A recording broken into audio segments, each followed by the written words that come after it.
the way. And so not everybody's seeing you on video. You are young. And having said that, to me, everybody is young because I'm old. So let's go back and a you're little. young to somebody too. So there you go. That's true, 100%. So, when you think about imposter syndrome and how that gets in the way, I mean, that applies to anybody in business and in life. And we see it all the time. You being a coach, me being a coach, it is something that we all have, I've certainly helped lots of people get through it, but I sometimes feel like even this many years later, I sometimes deal with it. It's like you question yourself because you're in a mode of growth. I'm pushing. I know I'm that way. I'm always pushing myself to be more, to be better, to just elevate my game all the time. Think about, though, for you, Laura, I mean, you've really you kind of put that on, your heart on your sleeve when it comes to that. I think part of what you do in working with women and having conversations with women on your podcast is kind of addressing some of those issues, having those kinds of conversations. I believe that to be the case. Is that right? Yeah, I certainly try my best.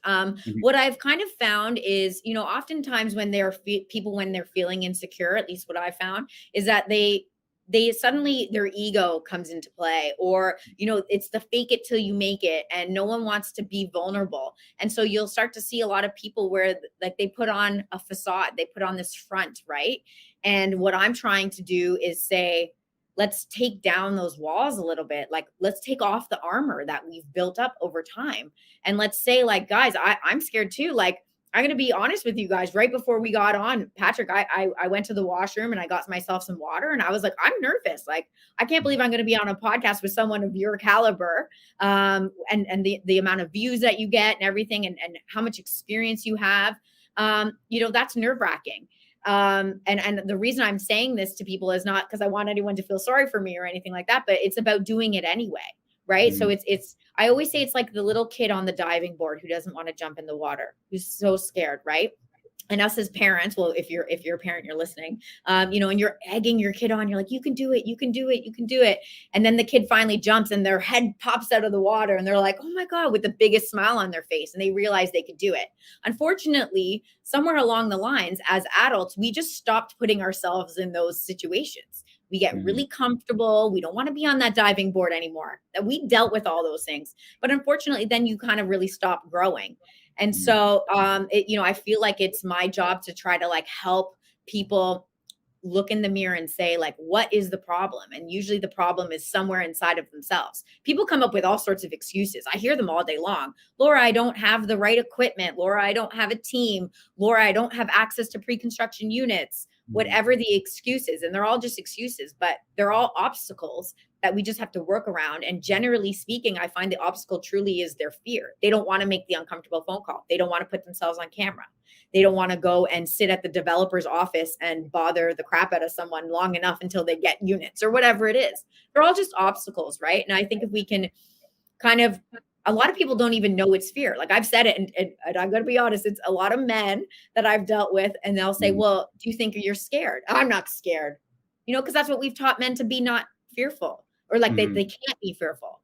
And then we'll work through it. Now, I have 2 chairs in my office. I call them my therapist chairs. I'm by no means a therapist, but sometimes it feels like therapy when I'm helping people.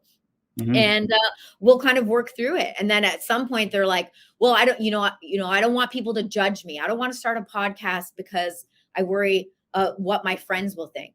And then I'm like, that's fear though, so you kind of have to work through it. And I hope that through what I'm doing and showcasing some of my own fears, that other people will see it in themselves. And now that we know it's fear, we can address it properly and we can move past it.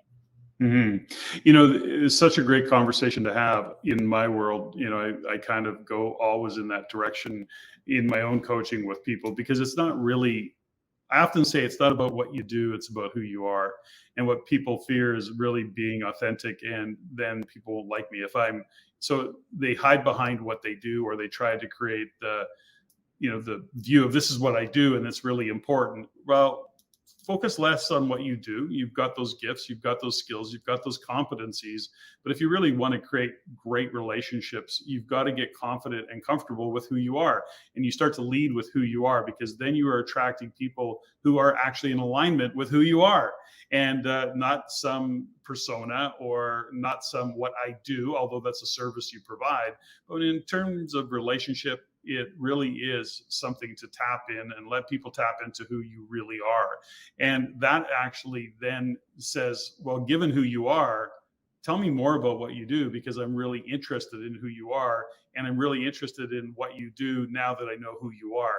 And it's a little bit of a psychology shift, but to your point around the fear, when we see fear, it's always attached to ego. And when people understand ego a little bit deeper without getting into it, fundamentally people think is, well, he told me I've got a really big ego, or she's got a really big ego, or we have those assessments and judgments.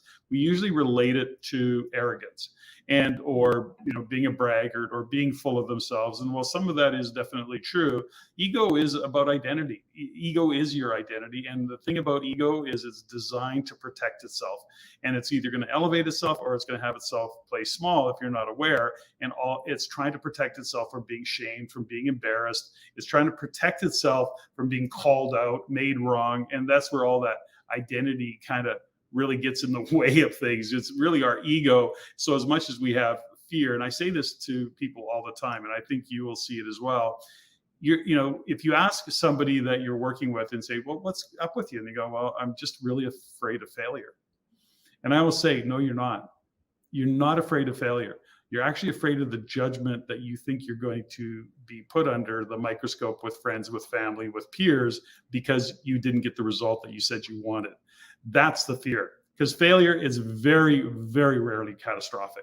It is, it could be expensive, but it's rarely catastrophic. And it's more about the fear of what people might say about you should that happen. And that's where the ego really gets in the way. So I don't know if that gives you something to riff off in that conversation. Yeah. Well, don't you think it's kind of interesting too, that we all think, we all fear the judgment of others, right?